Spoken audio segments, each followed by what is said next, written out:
Hello, everyone. Welcome to part 43 of my story.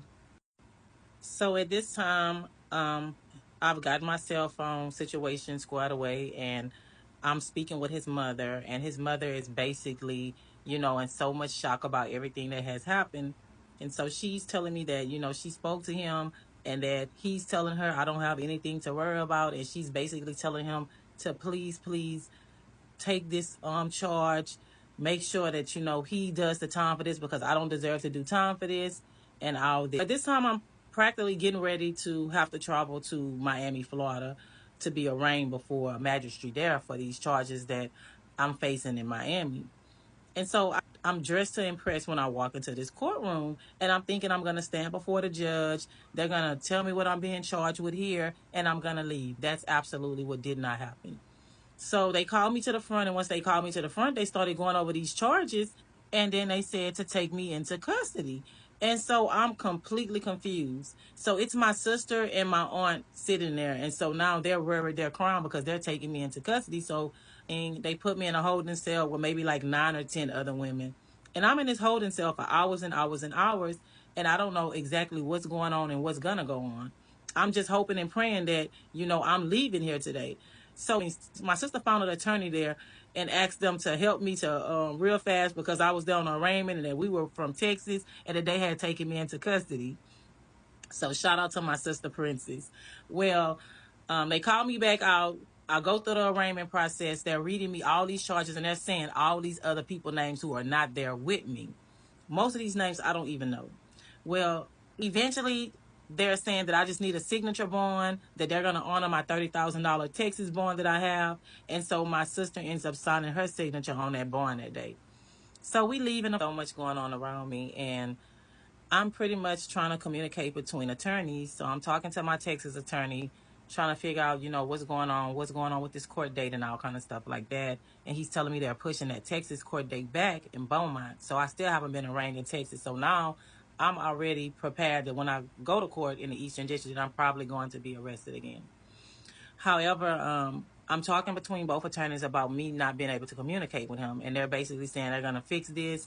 They're following these motions. They're putting them through the court. It's going to take a few days, and I'll hear something back. Well, of course, he still has my mom's number. He'll never forget that one. So he has been calling my mom's phone, but she's missed the call 2 or 3 times at this point.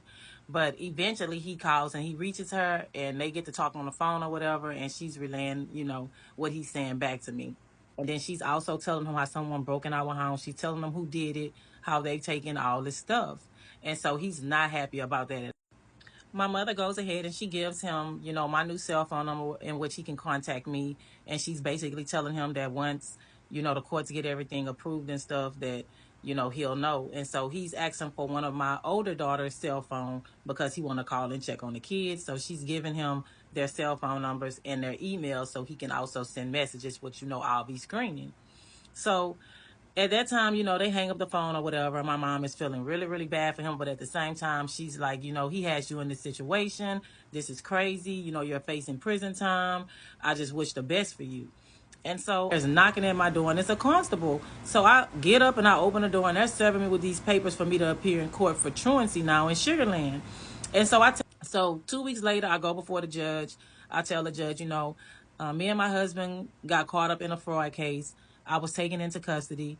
My kids were taken by my family, out of the jurisdiction, pending the outcome of what was going to go on with me. So that was the reason why they hadn't been in school, but that they returned to school already last week. And so, the judge went ahead on and said that I wouldn't be fined or cited. So I was good on that part right there. So there was no more worries for me. I'm home and everybody's reaching out to me through social media, however, checking on me, trying to find out if I'm okay, if I'm all right. And so I end up speaking with my stepkids by his other baby mom, the one that we used to live together, who used to work for the state, that has now for some time now been working for the federal government. She's been working in Beaumont as a federal officer. And so she reaches out to me and she's basically asking me how I'm doing, what happened, what's going on and everything. She's talking very normal. Like she's not talking like she has any worries. But then she eventually asks me, how much was your bond? And I'm basically telling her the $30,000 bond or whatever. And then she's basically, just telling me, she was sorry about everything or whatnot. And we hang up the phone. Me and her, we never had like a personal relationship where we would just get on the phone and talk about our life or the kids or anything. Like we just didn't have that. So I would call her basically to ask her, can I get the kids? Tell her that I wanted to come down and get the kids, and we would set arrangements up so that I would be able to retrieve them. So that was the extent of me and her conversations.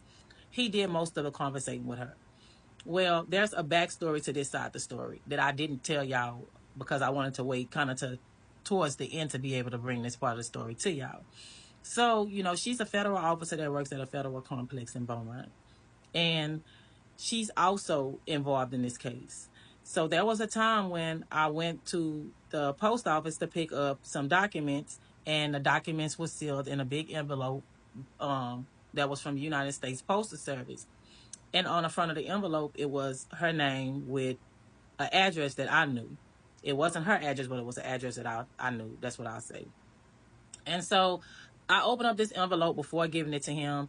And when I opened up the envelope, it was the United States Department of Justice envelopes inside of it, and they were sealed.